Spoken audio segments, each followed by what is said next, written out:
अस्सलाम वालेकुम once again and welcome back to Zor Ka Jor Asia Cup 2023 special. और मैच इस वक्त जारी है, सुपर 4 का दूसरा मुकाबला हो रहा है। मगर सबसे अच्छी खबर यह है कि ठीक है श्रीलंका जो खेल रही है, बांग्लादेश जो खेल रही है, मगर सबसे अच्छी खबर यह है कि बारिश दूर है। ये बारिश बारिश बारिश जब से एशिया कप शुरू हुआ है और जब से श्रीलंका में शिफ्ट होने की बातें हो रही थी, तो the main discussion was not cricket.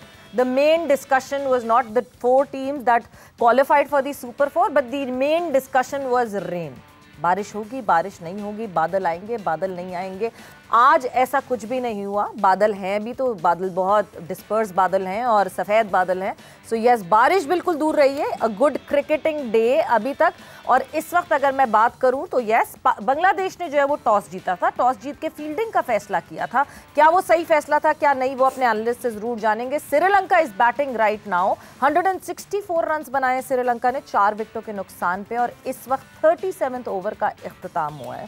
सो हम जो बात कर रहे थे कि बहुत बड़े टोटल्स की अगर आप यहाँ पे इंतज़ार करेंगे तो बहुत बड़ा टोटल नहीं होगा। 230, 240 भी एक बहुत विनिंग टारगेट होगा, मगर ऑब्वियसली ये मैं सिर्फ अपने एक्सपीरियंस से बता सकती हूँ। हमारे एनालिस्ट इसको ज़्यादा अच्छे तरीके से बताएंगे कि मैं सही भी कह रही हूँ कि नहीं कह रही हूँ। सो फिर इंट्रोड्यूस करते हैं और फिर से जो है अपने जो जोर का जोड़ की फैमिली है उनको इंट्रोड्यूस करते हैं। सबसे पहले कराची से हमारे साथ लाला शाहिद खान आफरीदी ने ज्वाइन इन किया। लाला, अस्सलाम वालेकुम वंस अगैन। अस्सलाम वालेकुम। वालेकुम सलाम सबको। और स्टूडियो में हमारे साथ मौजूद हैं मोहम्मद यूसुफ, मुश्ताक अहमद, इरम जावेद एंड हाफिज इमरान। अस्सलाम वालेकुम and welcome to the show again. वालेकुम अस्सलाम, थैंक यू। सबसे पहले द स्टार्ट ऑफ, जिस तरह श्रीलंका ने जो है वो स्टार्ट किया, फिर से ओपनर्स ने थोड़ी सी स्टेबिलिटी देने की कोशिश की, बट बांग्लादेश स्ट्राइक बैक और बहुत तेज़ी से पहली विकेट जो निकाल ली और करुणा रत्ने को पकड़ लिया। उसके बाद से कहीं ना कहीं स्टेबिलिटी आती है, बट पार्टनरशिप तोड़े जा रहे हैं वक्फे वक्फे से बांग्लादेश।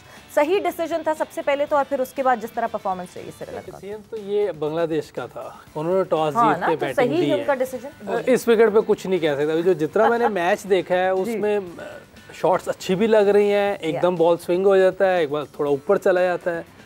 जैसे मुशी भाई ने कहा था कि ये विकेट अजीब सी है, क्योंकि नई विकेटें बनी हैं और मुश्किल एक पेस नहीं आ रही, डिफरेंट पेस है, डबल पेस विकेट कह सकते हैं आप इसको। और उस पर आप देखें कि बहुत अच्छी अच्छी शॉटें भी नज़र आई हैं, लेकिन उसके बाद एकदम बॉल स्विंग भी हो जाता है, लंबा स्विंग हो जाता है।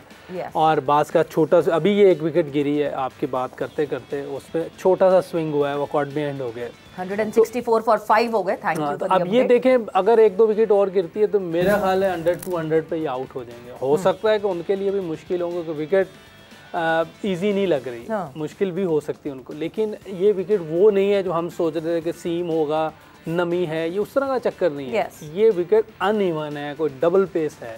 इसमें बारिश का या उसका इतना मुझे अमल दखल नहीं लग रहा।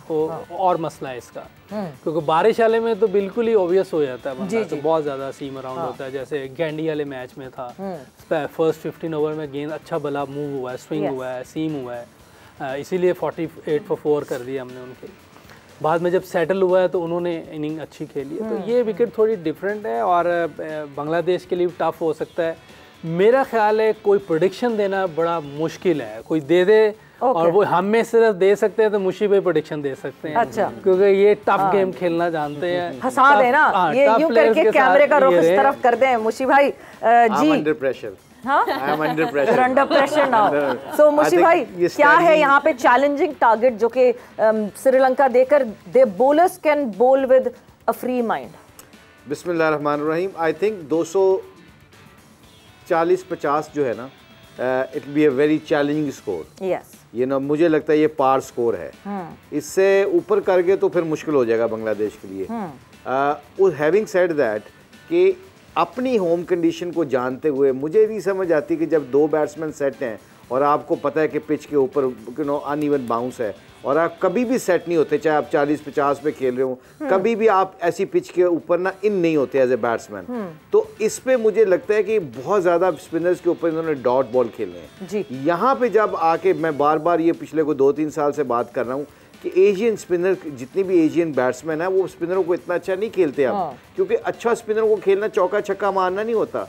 ऐसी सिचुएशन के ऊपर जब मुश्किल कंडीशन हो, सिंगल लेने का गुर किसको आता है, से डबल लेने का तरीका किसको आता है, छोटी स्वीप मारने का किसको तरीका आता है, फीट को मैंने कभी नहीं देखा। अब कितने लोग हैं जो अपने कदमों का इस्तेमाल करके मिड ऑन के ऊपर सिंगल लेते हैं, अगर आपके मुंह पे गिर जाता है तो उसको चौका भी मार देते हैं, क्योंकि डर होता है आउट होने का। सिंगल लेने के लिए आपको टेक्निक का ऐसा होना इस्तेमाल ऐसा होना ज़रूरी है कि आप बैक फुट या फ्रंट फुट पे जाके आपको बोल्ड होने का डर ख़त्म हो जाए, एलबीडब्ल्यू का डर ख़त्म हो जाए। ये सारे खौफ निकाल के फिर आपने प्रैक्टिस करनी है, और यही वजह है कि 2020 की वजह से लोगों ने ये सिंगल करना छोड़ दिए। और जितने भी बड़े प्लेयर 2020 में, रिजवान को उठा के देख लें, बाबर आजम को देख लें, विराट कोहली को देख लें, जो रूट को देख लें, स्मिथ को देख लें, ये सबको सिंगलें आती हैं। और जिसको सिंगलें करनी आती है छोटी स्वीप मार लेते हैं, भाग के निकल के एक सिंगल ले लेते हैं, रख के सिंगल ले लेते हैं, इससे प्रेशर आपके ऊपर नहीं डेवलप होता है। सो कमिंग बैक टू ये जो गेम के बारे में बात कर रहे हैं, तो अपनी होम कंडीशन के ऊपर बंदा खेलते हुए अगर ये अवेयरनेस नहीं है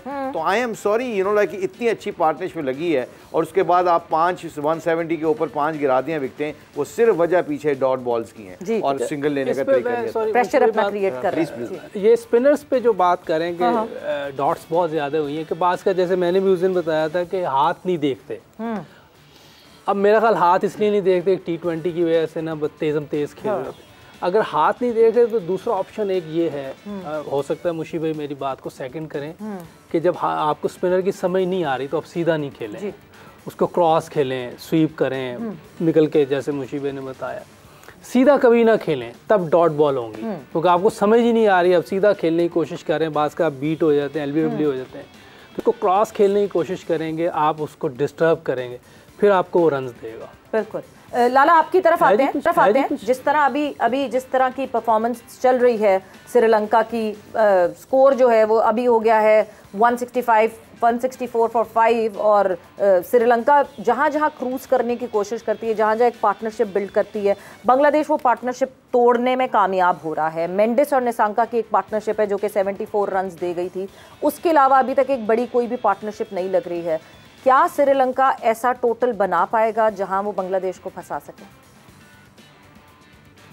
अगर आपने 240-250 कर दी है तो मेरे ख्याल में तो आप 65-70% मैच जीत जाएंगे, और बाकी 30-35% आपकी बॉलिंग है, विकेट टू विकेट बॉल करेंगे तो आपको फ़ायदा होगा, इसलिए कि कंसिस्टेंट बाउंस नहीं है, बॉल कुछ फंस रहा है, कुछ स्विंग हो रहा है अच्छी जगह से, तो ओवर के अंदर फास्ट बॉलर्स का हो रहा है। दूसरी चीज़, हम स्मार्ट क्रिकेट खेलने की बात करते हैं, सीनियर प्लेयर है और अच्छी फॉर्म में भी लगा था, क्या नाम है लंका का पूरा? असलंका, चरित असलंका। अब आप ये देखें कि स्मार्ट, जी अगर आप स्मार्ट क्रिकेट की बात कर रहे हैं तो इतनी उनको अवेयरनेस होनी चाहिए कि तस्कीन बॉलिंग करने आया है, उसको कप्तान क्यों लेके आया है, 2 ओवर के लिए लाना था और उसी भी चांसेस लिए जा रहा है, पहली बॉल पे भी और आखिर में जो आउट हुआ उस बॉल पे भी। आप एक बॉलर कप्तान लेके आया, विकेट लेने के लिए लेके आया, अगर आप उसके ओवर में 4-5 रन भी ले लेते हैं तो ठीक है, उसका जो कप्तान का जो प्लान था बांग्लादेश का वो उसमें कामयाब हो गया, उसको आउट कर गया, तो वहां पे वो पार्टनरशिप तोड़ दी थी। तो मेरे ख्याल में अगर सेंसिबल तरीके से खेलते ये तो आराम से 240-50 इस पिच के ऊपर अच्छा, बहुत जबरदस्त टोटल है, और आपके पास आपकी अपनी स्ट्रेंथ भी बॉलिंग की बहुत अच्छी है, और कंडीशन भी आपकी, पिच भी आपकी है, क्राउड भी आपका है, तो आई मीन कि और क्या चाहिए आपको? बिल्कुल बिल्कुल। और जिस तरह श्रीलंका की बात लाला ने की है इरम, तस्किन आई इसी वजह से थे, this was the task given to him, और वही वो किया, स्लोअर वन डाली and Sri Lanka got confused and beaten up. बिल्कुल। अगर बात की जाए बांग्लादेश की, तो मुझे लगता है कि सारा क्रिकेट बहुत अच्छी चल रही है, लेकिन एक जो मेन मुझे चीज़ लग रही है वो शकीबुल हसन की कैप्टनसी मुझे आज बहुत बेहतर लगी है। जिस तरह से वो बॉलिंग चेंजेस कर रहे हैं, राइटी पे वो खुद आए हैं और नेसम को लेके आए हैं, फिर लेफ्टी पे उन्होंने, जिस पे असलंका पे उन्होंने मिराज को लगा दिया जिस पे वो और फंसे रहे, फिर बीच में फास्ट बॉलर्स को लेके आ रहे हैं, मतलब वो किसी एक बॉलर पे सेट नहीं होने दे रहे बैटर को, तो ये बहुत मुश्किल होता है इस तरह की विकेट पे, जिस पे कह लें कि अभी मुश्किल है। लेकिन ये जिस तरह का भी टारगेट चल रहा है, तो मुझे लगता है कि बॉलर्स ने बहुत अच्छी बॉलिंग की है, और जो कप्तान ने डिसीजन लिया पहले बॉलिंग करना, तो मुझे लग रहा है कुछ हद तक जो है वो बॉलर्स ने करके दिया है। यानी वो रिस्पॉन्ड कर रहे हैं कप्तान की उस प्लानिंग पे। एंड शकीब, बाकी शकीब की जहां मैं कैप्टनसी की बात करूं, कमेंटेटर्स भी जो है वो शकीब की कैप्टनसी की बहुत तारीफ कर रहे हैं। He is a seasoned campaigner Hafiz, और Shakib is no one new in the business, और Shakib has been doing that. Shakib ने पहले भी बड़ी सक्सेसफुली बांग्लादेश को जो है वो साइड को कैप्टन किया था। मगर इस वक्त हम मेंडिस की बात कर लें। मेंडिस एक वो प्लेयर थे जो दिख रहा था कि नहीं जी he can turn out to be very dangerous for Bangladesh, जिस तरह से जिस फ्लो में वो खेल रहे थे। मगर फिर जो है शरफुल इस्लाम ने उनको कंफ्यूज करके, और जिस तरह अपरकट मारा मेंडिस ने, वहाँ थर्ड मैन मौजूद था और थर्ड मैन पे वो आउट हुआ। देखिए, जब आपके पास एक ये जो अच्छे फास्ट बॉलर्स होते हैं ना, अच्छी लाइन के ऊपर अच्छे एरियाज़ को हिट कर रहे हैं, तो ये जो बैट्समैन का थॉट प्रोसेस होता है ये उसको हिलाते हैं। बुनियादी तौर पर यही जो अच्छी बॉलिंग होती है ये बैट्समैन को गलती पर मजबूर करती है। yes. और इनके तीनों जो फास्ट बॉलर्स हैं, आप इस पूरे टूर्नामेंट में देख लें, उन्होंने पाकिस्तान के खिलाफ भी बड़ी अच्छी बॉलिंग की, आज भी बड़े अच्छे एरियाज़ के ऊपर बॉल कर रहे हैं। और खुशकिस्मती ये है कि उनको पिच से भी थोड़ा बहुत मदद मिल रही है। जैसे अभी यूसुफ भाई बता रहे थे कि हल्का सा छोटा स्विंग हुआ है, तो छोटा स्विंग और ज़्यादा मुश्किल हो जाता है। छोटा स्विंग हुआ है तो बैट्समैन को सेट होने का मौका नहीं मिल रहा। तो शकीब अगर अपने बॉलर्स को अच्छे तरीके से इस्तेमाल कर रहे हैं तो उसकी एक वजह यह भी कि उनके पास वसाइल हैं इतने। मतलब एक के बाद एक वो शरफुल को भी लगा देती हैं, वो खुद स्पिनर्स को भी लगा देती हैं, वो उनके साथ हसान भी आ जाती हैं और उनके साथ साथ तस्कीन भी हैं। तो उनकी बॉलिंग में इतनी जान है कि वो श्रीलंका के लिए मसाइल पैदा कर रहे हैं। कुछ मेरा ख्याल ड्रॉप कैचेस भी हुए हैं, तो उसका भी उनको फ़ायदा हुआ है। लेकिन मजमूई तौर पर जिस तरीके से विकेटें गिरी हैं, जो पार्टनरशिप नहीं लगी है, 3-4 बड़ी अहम चीज़ें बातें हुई। जिस तरह लाला ने अभी बात की है श्रीलंका की, मुशी भाई ने डॉट बॉल ना होने की, डॉट बॉल हुए हैं जिस वजह से दबाव आया श्रीलंकन के ऊपर। तो वो जो फास्ट उनकी बॉलिंग कॉम्बिनेशन है वो इस तरह का है कि जिसके लिए श्रीलंका को मुश्किलात पेश आई हैं। मुझे भाई स्पिनर्स की हाफिज़ ने जिस तरह बात की, शकीब खुद 90 ओवर में जो है वो बॉलिंग करने आ गए थे। मतलब उन्होंने कहीं नहीं, ही रेड दैट कि नहीं जी यहाँ प्रॉब्लम दे सकते हैं स्पिनर्स भी, so why shouldn't I try and leading from the front. So yes, Shakib की कैप्टनसी के हवाले से अगर आप, I think he was very proactive today, he made very good decisions. उसकी वजह पता है क्या है कि जैसे 8वां 9वां ओवर वो कर रहा था, अब पिच डैम्प होती है ना, डैम्प पिच के ऊपर स्पिन भी होता है, नॉट ओनली स्विंग एंड सीम होता है, वहाँ पे स्पिनर्स को बड़ा फ़ायदा होता है। अच्छा, उसमें क्या होता है कि फिर ऐसी पिचों के ऊपर जहाँ पे आपकी बहुत स्लो पिच होती है, फिर 83-84 किलोमीटर के ऊपर बॉल नहीं करना पड़ता, फिर आपको 90 के करीब जाना पड़ता है। ये 6-7 जो किलोमीटर आपने बढ़ाना होता है ना पेस को, इससे आप ऑफ द पिच जो आप जो पेस जनरेट करते हैं, जो बैट्समैन को डिसीव करते हैं ऑफ द पिच, एक तो इन द एयर बीट करते हैं ना, एक आप ऑफ द पिच भी बीट करना होता है, क्योंकि ये पिच जो है आपकी स्पीड को ऑलरेडी रोकती है एज ए स्पिनर। तो आपने यहाँ पे फ्लैट और तेज़ बॉलिंग करनी होती है। इस पिचों के ऊपर एडवांटेज क्या होता है, जो शकीब थोड़ा सा मिस, मैंने बात भी कर रहा था अपने साथियों से, मैंने कहा यहाँ पे बहुत ढीला कर रहा है, 83-84 की स्पीड से कर रहा है, यहाँ पे इसको तेज़ करना चाहिए। तेज़ से होता है क्या है कि आजकल DRS है, आपके पैड पे लगता है बॉल तो आप एलबीडब्ल्यू हो जाते हैं, आपको अंदर के लिए खेलते हो थोड़ा हल्का सा स्पिन होता है, आपका डंडा उड़ जाता है। तो आप ये जो पेस है ना ये डिसीव करती है। सो आई थिंक डिसीजन तो अच्छा था, मगर यही जो छोटी छोटी चीज़ें होती है ना, ये आपको विकेट भी दिलवा देती हैं और कंडीशन को अंडरस्टैंड करने का जो तरीका जिसको आ जाता है, जिसको रीड करने का तरीका आ जाता है, वो मैनेजमेंट और वो कप्तान और वो टीमों का ज़्यादा रेशो हो जाता है कामयाबी का, ट्रॉफी जीतने का, जिनको ये चीज़ें छोटी छोटी आ जाती हैं। एक बंदा 83 से बॉल करी जा रहा है, इट डज नॉट मीन कि इस पिच के ऊपर वो भी चलेगा, वो तो पिच और भी उसको आसान कर देती है, पेस रोक देती है। सो आई थिंक ये ओवरऑल देखा जाए स्कीव ने अच्छी कैप्टनसी की है, बॉलर्स को अच्छा इस्तेमाल किया है और इनसे 2-3 कैच भी ड्रॉप हो गए हैं, but very poor cricket from Sri Lanka actually, very poor cricket. I mean knowing the condition, you know like, और सेट होके भी आपने एकदम विकेटें गिर गई। और शायद ने सही बात की है, मैं अगर अपना मेन बॉलर लेके आता हूँ, शहीन को लेके आता हूँ किसी के खिलाफ, या कोई मेरा मेन बॉलर है, तो मैं उसको सर्वाइव करूं, 5-5 6-6 रन वो वैसे ही दे देगा आपको। अगर आप उस सर्वाइव के चक्कर में जाते तो वो मैजिक बॉल करने के चक्कर में चौका भी खा लेगा आपसे। बिल्कुल। पर आपने फिर काउंटर अटैक ये करना होता है, इसीलिए मिनी क्रिकेट कहता हूं मैं 50 over mini test cricket.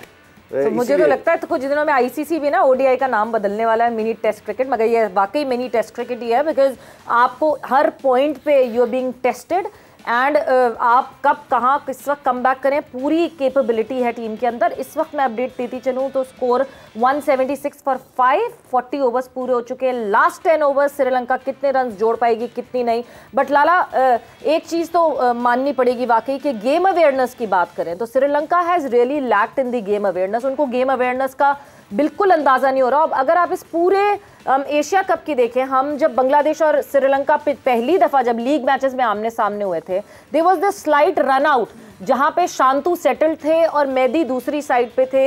Mehdi striker end पे थे और नॉन स्ट्राइकर एंड पे शांतु थे। एंड अपने सिर्फ रन आउट करने के चक्कर में और सिर्फ जो है एटीट्यूड दिखाने के चक्कर में bowler took his time and Shanto cross कर गए and the set batter was still there. So इसका मतलब ये कि जो गेम अवेयरनेस है वो अफगानिस्तान के अगेंस्ट भी लैक करती हुई दिखे हमें श्रीलंका की तरफ से। आज भी बहुत बड़ा इशू है गेम अवेयरनेस का। देखिए, आप जितने भी बड़े नाम हो टीम के अंदर, अगर आपका प्लान नहीं हो, प्लान हो और उसको एग्जीक्यूट ना किया जाए तो ज़ाहिर बात है आप फिर उम्मीद ना करें जीतने की। ये छोटी छोटी गलतियां ही बड़ी बनती हैं। ये छोटी छोटी गलतियां शुरू होती हैं, जब मैच ख़त्म हो जाता है वो छोटी छोटी गलतियां इतनी हो जाती हैं कि वो सारा मैच की हारने की वजूहत ही वही बन जाती हैं। ठीक है, आप जीत जाते हो तो आपको वो गलतियां नज़र नहीं आती, ना आप उस पर बात करते हो टीम मीटिंग के अंदर, लेकिन उन गलतियों को एड्रेस करना और प्रोएक्टिव रहना ग्राउंड के अंदर वो सबसे इंपॉर्टेंट चीज है। इसमें मैनेजमेंट का रोल सबसे ज्यादा इंपॉर्टेंट है, क्योंकि मैनेजमेंट बाहर बैठी है, उन्हें चीजें अंदर नजर आ रही है, ठक करके मैसेज फौरन जाना चाहिए मैनेजमेंट की तरफ से कि ये चीज गलत हो रही है, ये फील्डर गलत तरीके से आ रहा है या नया बैट्समैन आ गया, फील्डर को ऊपर जाना चाहिए। कप्तान के लिए एक चीज मुश्किल होती है सारी चीजों पर नजर रखना, सीनियर प्लेयर्स एंड देन जो मैनेजमेंट, जो आपके सपोर्टर्स बैठे हुए हैं उनका काम है ये सब कुछ अवेयरनेस देना या रिमाइंडर्स देना। ये सॉरी, शाहिद की बात को कंटिन्यू करते हुए मैं भूल ना जाऊं कहीं। जैसे शाहिद आप खेला हुआ बहुत, मैं भी इसके साथ क्रिकेट खेला हूँ, लेग स्पिनर है। अब मैं कोचिंग कर रहा था मुल्तान सुल्तान में, शाहिद हमारे साथ खेल रहा था, तो मैंने शाहिद को एक छोटा सा रिमाइंडर देना होता है एज ए कोच। ये नहीं कि शाहिद को बताना है कि विकेटें कैसे लेनी, उसको ऑलरेडी हमसे ज़्यादा क्रिकेट खेल गया है, अल्लाह का शुक्र है। अब ये क्या है कि मुल्तान की पिच के ऊपर अगर स्पिन हो रहा है, रायली रोसो खेल रहा है या कोई ऐसा बैट्समैन शाहिद के खिलाफ खेल रहा है जिसके हाथ तेज चलते हैं, तो शायद को सिर्फ ये बताना होता है कि शायद स्पिन मीटिंग में हम ये कहते थे कि या शायद इसको थोड़ा सा स्लो बॉल करना है, जिसके हाथ तेज चलते हैं ना उसको आपने वेरिएशन से बीट करना है। अब रायली की वीकनेस पकड़ना एग्जैक्टली। और जो स्क्वायर ऑफ द विकेट खेलता है, जो कट और स्वीप अच्छी मारता है, उसको कोशिश करनी मिड ऑन के ऊपर खिलाने की ताकि फुल बॉल करे, उसको मुंह में करे, क्योंकि वो ऊपर वाला हाथ उसका इतना नहीं चलता जितने वाला नीचे चलता है। ये छोटा सा काम है, मगर आप जब मैच को खत्म करके वापस आते हो ना, और अगर एग्जीक्यूट शायद ने सही किया होगा तो आपको the end of the day 1-2 विकेटें आराम से मिल जाती हैं। ये कोई रॉकेट साइंस नहीं होती, इसी को तो तजर्बा कहते हैं। और इस तजर्बे के ऊपर आपने प्लान को एग्जीक्यूट सही कर लिया तो अल्लाह के फजल रकम से 70% you will be sitting on winning position. यही छोटी छोटी चीजें होती है जो मिस कर जाते हैं। एग्जैक्टली, जब वही मैं पहले भी बात की थी कि वेल पॉइस्ड टीम होती है, बैलेंस टीम होती है, तो ये छोटी छोटी चीजें होती हैं जो एड अप होती रहती हैं और जो आपके एडवांटेज में जाती रहती हैं। हाफ चांसेस को फुल चांसेस में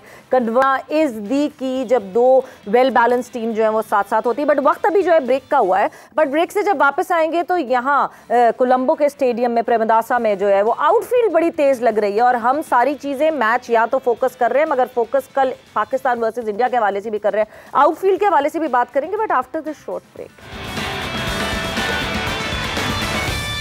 And welcome back to Zor Ka Jod Asia Cup 2023 special in conversation with Shahid Khan Afridi, Mohammad Yusuf, Mushtaq Ahmed, Iram Javed and Hafeez Imran. Discussion हमारी चल रही है जो मैच इस वक्त हो रहा है उसके हवाले से, Sri Lanka versus Bangladesh. But break पे जाने से पहले ये हमने डिसाइड किया था कि थोड़ा आउटफील्ड पे नज़र डालेंगे, बिकॉज कल भी यहीं इसी मैदान में होना है मुकाबला जब पाकिस्तान वो टेक ऑन इंडिया। सो यूसुफ, अगर मैं इस आउटफील्ड की बात करती हूँ, मतलब हम बड़ा सोचते हैं कि नहीं जी बारिश होती है आउटफील्ड स्लो हो जाती है, but Sri Lanka is used two of such conditions. यहाँ बहुत बारिश होती है और बारिश के फौरन बाद जो है वो मैचेस भी हो जाते हैं, पूरी इनिंग फिर से हो जाती है। सो इस वक्त जो मैं आउटफील्ड की बात कर रही हूँ, this is a very Swift outfield. अच्छा, अगर आप देखें ना, इनके पूरे ग्राउंड में कवर होते हैं। ये नहीं होता कि वो सिर्फ स्क्वायर को वो करें, इनके पूरे ग्राउंड में वो कवर बिछाते हैं, क्योंकि इनको पता है कि इधर बारिशें बहुत होती हैं। आप किसी भी ग्राउंड में चलेंगे इनके पास पूरे कवर है। उस वजह से भी देखें विकेट भी ड्राई है, वो वाली विकेट नहीं है जो होनी चाहिए थी। कितने दिन से बारिश हो रही है, कवर ऊपर चढ़े हुए हैं, उसके बावजूद वो ड्राई विकेट है लेकिन अनइवन है। वो तो पहले ही नई विकेटें बनी उस वजह से है। और आउटफील्ड इनकी हमेशा तेज़ हुई है, ग्रास कम होता है, हार्ड ग्राउंड होती है इनकी, आउटफील्ड ठीक ठाक तेज़ होती है। अब आप टाइम करें गैप में, आपको चौका आराम से मिलता है। अभी उसने एक हल्की सी लेट कट खेली, वो आराम से चौका। बिल्कुल। तो ऐसी ग्राउंड्स को भी यूज़ करना चाहिए प्लेयर्स को, कि वो ज़्यादा ज़ोर से हिट मारने की कोशिश ना करें, गैप में खेलने की कोशिश करें। उससे आप लंबा खेलते हैं और टीम का स्कोर भी लेके चलते हैं।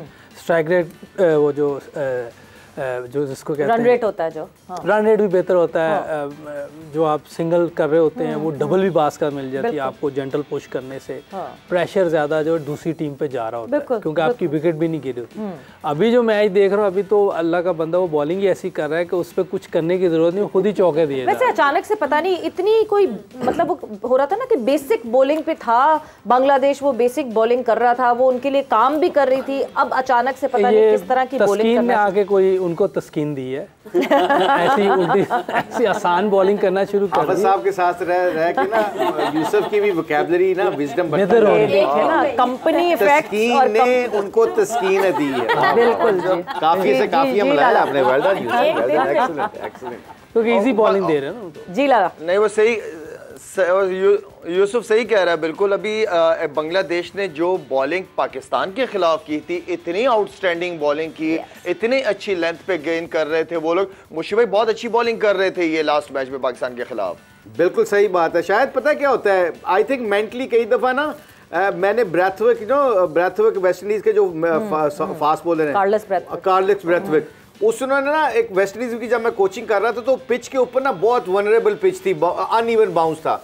तो वहां पे मैच खत्म, आखिरी 2 ओवरों में उसने ना पहले 8 ओवरों में उसको हुआ था 10 या 12 और आखिरी 2 ओवरों में उसने 30-35 रन दे दिए। आखिरी 12 बॉल उसने सारे यॉर्कर मारने की कोशिश की। तो मैंने मैच के बाद पूछा, मैंने कहा why were you trying yorkers? कहता है बिकॉज लास्ट 2 ओवर थे, मैंने लास्ट 2 ओवर में बचने के लिए मैंने यॉर्कर की प्रैक्टिस की हुई थी। और मैं क्या अल्लाह के बंदे, विकेट के ऊपर कुछ नहीं हो रहा, लेंथ बॉल खिंची कर, बैट्समैन को गलती करने दे, पिच के ऊपर तो बल्ले पे तो बॉल ही नहीं आ रहा। सम टाइम ये अज्यूम कर लेते हैं कि आखिरी 10 ओवर है, आखिरी 5 ओवर है, मैंने यॉर्कर करना है, मैंने स्लो वन करना है। यहाँ पे लेंथ बॉल करते जाओ, उनको कोई मार के दिखा दो, एक लगेगी, 5 बॉलों में 2 विकेटें भी साथ गिरेंगी आपकी। तो आई थिंक ये अज्यूम करते हैं पहले से ही। बिल्कुल बिल्कुल। और जब आप इफेक्टिव हैं एक चीज़ में तो आप उसी को कंटिन्यू रखें। बट लाला एक चीज़, क्योंकि हम ब्रेक से पहले स्पिनर्स के ऊपर बात कर रहे थे, शकीब ने खुद को जल्दी इंट्रोड्यूस करवाया, उस पर बात कर रहे थे, बट वक्तन फवक्तन ये डिस्कशन हम ज़रूर करते हैं कि but in recent times Asian batters जितना अच्छा स्पिनर को खेलते थे अब वो दिखता नहीं है। स्पिनर्स को उस तरह फेस नहीं करते एशियन बैटर्स। मतलब मैं आपसे as a spinner, as a leg spinner पूछूं कि एक प्लेयर जो आपको पता है जो स्वीप मार सकता है, जो रिवर्स स्वीप मार सकता है, मतलब जिसको वो कैपेबिलिटी आती है कि स्पिनर को हैंडल कर सके, उसको कैसे ललचाएंगे आप? देखिए सवेरा, मैं अपनी बॉलिंग में चीज़ों को बहुत सिंपल रखने की कोशिश करता था, इसलिए कि आप जितना सोचते हो आप उतना कंफ्यूज होते। तो मेरा सिंपल प्लान होता था, क्योंकि अल्हम्दुलिल्लाह मेरे पास नेचुरल ड्रिफ्ट था, तो वो ड्रिफ्ट की वजह से मैंने बहुत सारे लेग बिफोर और बोल्ड्स करता था। मैं सिर्फ अपनी लाइन और लेंथ पे बहुत ज़्यादा फोकस करता था, ज़्यादा टर्न की चक्कर में नहीं जाता था। लंबा टर्न जो है वो मिस कर जाता था, लेकिन छोटा जो टर्न है उसकी वजह से आप कॉटन बोल्ड कॉट बिहाइंड भी हो जाते थे या स्लिप पे चला जाता था बॉल। तो मुझे खुशी होती थी कि जो बैट्समैन मुझे स्विप या शूट या कट शॉट मारता था मुझे उस पर बड़ी खुशी होती थी, क्योंकि वो मेरी बॉलिंग के हिसाब से मैं उसको लेग बिफोर या बोल्ड बहुत दफ़ा दिलशान या एबी डिविलियर्स वगैरह को मैंने बहुत दफ़ा की है, ये मुझे एज मिलता था। जो बैट्समैन मुझे सीधा खेलता था मिड ऑन या मिड ऑफ, वहां मैं थोड़ा सा तंग होना शुरू हो जाता था। वहां मुझे लग रहा होता था कि यार किस तरह रन रोकूं, या सिंगल किस तरह रोकूं, या बाउंड्री किस तरह रोकूं, या इसको आउट कैसे करूं, वो मैं सोच में पड़ जाता था। लेकिन मुझे अच्छा लगता था, जैसे मुशीब भाई कह रहे हैं कि अगर बैट्समैन के पास डिस्टर्ब करने के लिए स्पिनर्स को अगर स्विप और कट शॉट नहीं है तो वो फंस जाता है वी में। मेरा उल्टा होता था। बिल्कुल जी, ये तो हमें पता है कि बिल्कुल जैसे डिफरेंट तरीके से उसको हैंडल किया जाए। बट यस, यहाँ पे एक और ऑब्जर्वेशन जो कि हम अभी मैच देखते हुए देख रहे थे कि Sri Lanka is in action right now with in Sri Lanka, और उसके बावजूद हमें क्राउड नहीं दिख रहा। कादिर ख्वाजा ने हमें ज्वाइन इन किया श्रीलंका से, और कादिर क्योंकि मौजूद है वहाँ ग्राउंड में, तो मैं उनसे ज़रूर ये जानना चाहूँगी कि कादिर, आज श्रीलंका खुद अपने होम ग्राउंड में खेल रही है, Sri Lanka versus Bangladesh, a very important match, super 4 का मुकाबले की शुरुआत है, मगर लोग नहीं दिख रहे बिल्कुल। बिल्कुल ठीक कह रही हैं आप सवेरा। देखें जिस तरह हमने यूएई में मैचेस कवर किए हैं, इंग्लैंड में, ऑस्ट्रेलिया में कवर किए हैं, तो वहाँ पर एशियन कम्युनिटी बहुत ज़्यादा है। वहाँ पर जो क्राउड है वो भी आता था देखने। हालांकि श्रीलंका बांग्लादेश की आवाम भी आती थी अपने जो होम जो टीम थी उनको देखने, लेकिन यहाँ पर जो सूरत हाल है वो बिल्कुल डिफरेंट दिखाई देती है कि कोलंबो जहाँ पर जो उनका यहाँ पर चहल कदमी हर टाइम रहती है, वहाँ पर उनकी आवाम भी ज्यादा है और उनका जो होम टीम है वो उनका मैच खेल रही है बांग्लादेश के साथ। और हमें गिने चुने अफराद यहाँ पर नजर आ रहे हैं। हालांकि 35,000 से ज्यादा की कैपेसिटी वाला ये स्टेडियम है, आर पर अहमद आस्था स्टेडियम जो है, लेकिन फिर भी यहाँ पर जो अभी लोग हैं वो यहाँ पर इसलिए नहीं आए क्योंकि मैंने यहाँ तक जो नोट किया है वो पूरे कोलंबो में कोई बैनर्स वगैरह या कोई इसकी पब्लिसिटी एशिया कप के हवाले से ज्यादातर देखने को नहीं मिली, जो कि एक मार्केटिंग स्ट्रेटेजी के हवाले से मैं देखता हूँ कि लैक है और इसमें थोड़ी सी हमें कमी दिखाई दे रही है। हम देखे थे, याद होगा आपको कि ऑस्ट्रेलिया में मेलबर्न में जो बसेस थी वहां पर उन पर भी ब्रांडिंग हुई हुई थी, वर्ल्ड कप की, एशिया कप की, यूएई में ब्रांडिंग हुई होती थी बसेस में, टैक्सीज पर। यहाँ पर इस तरह की कोई हमें सिस्टम देखने को नहीं मिल रहा और खासतौर पर जो टिकट्स हैं यहाँ पर महंगाई जो है वो आसमान को छू रही है और टिकट की प्राइस जो है वो भी कुछ लोग अफोर्ड नहीं कर सकते। लोग जो हैं वो अपने घरों के चूल्हे जो है वो बड़ी मुश्किल यहाँ पर चला रहे हैं और बड़े मुश्किल तरीके से मैनेज कर रहे हैं। तो मेरा ये ख्याल है कि यहाँ पर जो ये डिसएडवांटेज है वो टिकट की प्राइस भी है और इस वजह से भी शायद आवाम जो है वो ज्यादातर स्टेडियम का रुख नहीं कर पा रही। ठीक है कादिर, ठीक है, बहुत बहुत शुक्रिया। और बाकी जिस तरह कादिर बात करें मार्केटिंग, हम पता है क्रिकेट को फॉर ग्रांटेड लेते हैं। अगर आप साउथ एशिया की बात करें तो हम क्रिकेट को फॉर ग्रांटेड लेते हैं कि क्रिकेट को बेचने की क्या जरूरत है, क्रिकेट के पीछे तो खुद ही लोग हम दीवाने हैं। वहाँ ऑस्ट्रेलिया में ही इज़ वेरी राइट कि हमें पूरी बसेस पे बैनर्स दिख रहे थे फॉर दी वर्ल्ड T20, मगर पे भी हम पाकिस्तान क्रिकेट बोर्ड को क्रिटिसाइज करते रहते हैं कि हमें उस तरह की मार्केटिंग PSL के लिए भी नहीं दिखी, इस दफ़ा जो है फलानी कोई सीरीज हुई तो उसके लिए भी नहीं दिखी, और उसी तरह वो श्रीलंका की बात करें। बट थोड़े से सवाल आपके ऐड इन कर लें बिकॉज वक्त कम है, मुकाबला सख्त है। सो #AskZKJ में जो है जिन जिन लोगों ने सवालात भेजे थे वो ऐड इन करेंगे ट्विटर पे। अजीम बट यहाँ पे पूछते हैं और सारे पैनलिस्ट से पूछते हैं। तो इरम, मैं आपसे ये जानना चाहूंगी, मेरा सवाल तमाम पैनलिस्ट से ये है कि इनकी क्या ख्वाहिश है कि फाइनल में पाकिस्तान बामुकाबला भारत हो या पाकिस्तान के साथ किसी और टीम का टकरा होना चाहिए? बिल्कुल जी, पाकिस्तान के साथ भारत का मुकाबला होना। हाफिज? पाकिस्तान बमुकाबला भारत। पाकिस्तान जी मुशी भाई क्या? पाकिस्तान बामुकाबला इंडिया। अलग बोलूं ना मैं? अलग जी यूसुफ? पाकिस्तान बामुकाबला हिंदुस्तान। और ये तो दो अलग, ये तो बैठने का कोई तो फायदा हो रहा है। जी लाला ली हुई है मुशी भाई से। बाबर आजम वर्सेस रोहित। ये मतलब ये तो ना अब ये 1.5 इंच की मस्जिदें नहीं, ये बहुत सारी इंट की हो रही हैं ये। मूविंग ऑन फर्दर, अगले ट्वीट की तरफ हम बढ़ते हैं और यूसुफ ये आपसे इन्होंने सवाल पूछा है। आतिफ रहमान इनका जो है ट्विटर हैंडल है और इन्होंने #AskZKJ में ये पूछा है, मोहम्मद यूसुफ पाकिस्तान की मौजूदा टीम में किसको बेहतरीन बल्लेबाज मानते हैं? अब आप पूछ रहे हैं यार, मैच वही नहीं देखते आप। बाबर आजम है, None other than the great, the number one Babar Azam. अभी वैसे कल जो है मैं देख रही थी कि स्टार स्पोर्ट्स ने वो कहते हैं ना मार्केटिंग की हम बात करें तो स्टार स्पोर्ट्स ने फैब 5 लगा दिया है बाबर आजम के साथ कि बाबर आजम फैब 5 का हिस्सा है। वैसे फैब 4 की जब हम बात करें तो that is the batch of an older, वो जिसमें विराट या स्टीव स्मिथ, केन विलियमसन आते हैं, ये वो है जिन्होंने बहुत पहले डेब्यू किया था बाबर से। Babar should be the marvellous one instead of fab 5। What do you think? I think why not, because I think उसका स्टैट्स इतने गुड इनफ हो चुके हैं कि आई थिंक उनको आप इंडल्ज कर सकते हैं उन 5 बंदों के अंदर। And the way of he plays, I mean मैंने अक्सर हम बात करते हैं, यूसुफ बात कर रहा होता है, हालांकि यूसुफ ने तो उनकी कोचिंग भी की अभी रिसेंटली वो कर रहे हैं। तो ऐसे प्लेयर को आप टिकट खरीद के मैच देखना पसंद करते हैं, इतना खूबसूरत खेलता है वो। तो ये विराट कोहली हो गया, बाबर आजम हो गया, जब ये खेलते हैं ना तो इनको देखने का मजा आता है। मुझे भाई जैसे क्लास होती है, कॉलेज होता है जी, batch of 2000, then batch of 2015 या 2016, तो वो उनकी वो फर्स्ट वहां आ रहे हैं, तो इस फर्स्ट को हम आपस में कैसे कोलाइड करें? कई स्टूडेंट्स होते हैं वो एक साल में 3 क्लासें भी पास कर लेते हैं। ये he is one of that student actually. So Babar Azam ने ये कमाल करके दिखाया। ये कमाल कर दिया कि उन्होंने एक साल में A लेवल और O लेवल दोनों एक साल में ही कर लिए हैं। तो अब वो अपना ग्रेजुएशन करके कॉलेज में चला गया हुआ है, उनको साथ सपोर्ट कर गया है वो। Lala Babar Azam as fab 5। I think record सब कुछ कहते हैं, मेरी तो सिर्फ दुआ है कि अल्लाह ताला उसको इसी फॉर्म में ही रखे, इसी तरह चलाए और पाकिस्तान के लिए बड़े से बड़े रिकॉर्ड कायम करे। बिल्कुल, जैसी सुप्रीम फॉर्म में पूरी टीम पाकिस्तान है और बाबर भी हैं। सो फैफ 5 या फिर मार्वेलस 1? दुनिया के साथ चलना चाहिए और इसमें कोई शक नहीं कि उसने बहुत सी चीज़ें अचीव की हैं, रिकॉर्ड्स हैं उसके पास, फास्टेस्ट रन्स के हैं, और आगे और भी करेगा क्योंकि अभी उसके पास बहुत टाइम है, 7-8 साल वो क्रिकेट और आराम से खेल सकता है। जो उसकी अगर एज जो मुझे लग रही है 29 है मेरा ख्याल, पीक एज होती है 36-37 तक। बाकी कोई लड़का बहुत ही फिट हो, बहुत ही ज़्यादा उसमें वो चीज़ें हो तो वो और लंबा खेल सकता है, लेकिन 37-38 तक आप बहुत अच्छा खेल सकते हैं। तो उसके बाद काफ़ी टाइम है और चीज़ें करने का। अभी बिल्कुल ठीक किया उन्होंने, फैफ 5 जो नाम दिया उसको देना चाहिए। और यही 4-5 प्लेयर हैं दुनिया में जो मज़ा आता है खेलते हुए। कोई जब ये खेल रहे होते हैं मज़ा आता है। जैसे कोई भी आप प्लेयर देखें, जैसे अब एक प्लेयर ऐसा है उसको खेलते हुए मज़ा नहीं आता लेकिन उसके रिकॉर्ड बहुत ज़बरदस्त है, स्टीव स्मिथ।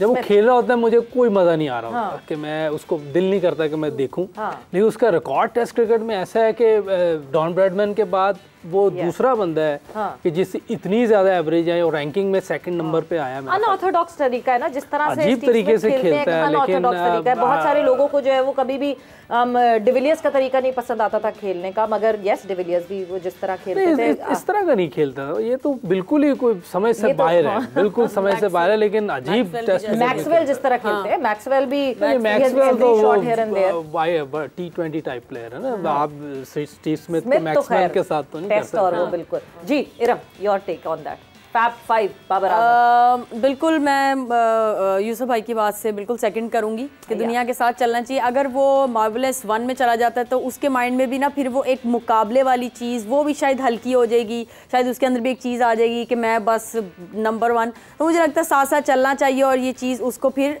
और बूस्ट करेगी कि मैंने और ऊपर जाना है, अभी मेरे पास और अभी टाइम है। बिल्कुल जी, वक्त है अच्छा खासा, मगर उनके पास वक्त है, हमारे पास वक्त यहाँ पे बिल्कुल ख़त्म हो चुका है जोर का जोड़ में। सो आप लोगों का बहुत बहुत शुक्रिया, एंड लाला आपका बहुत बहुत शुक्रिया, एंड आप सबका बहुत बहुत शुक्रिया। और इंशाल्लाह फिर आप लोगों से कल मुलाकात, नहीं कल से पहले आप लोग को मैं ये बताती चलूँ कि लाइव होने वाला है मुकाबला, क्योंकि कल होगा पाकिस्तान वर्सेस इंडिया। और ऐसा नहीं हो सकता कि जब पाक भारत मुकाबला हो तो पाक भारत टाकरा ना हो।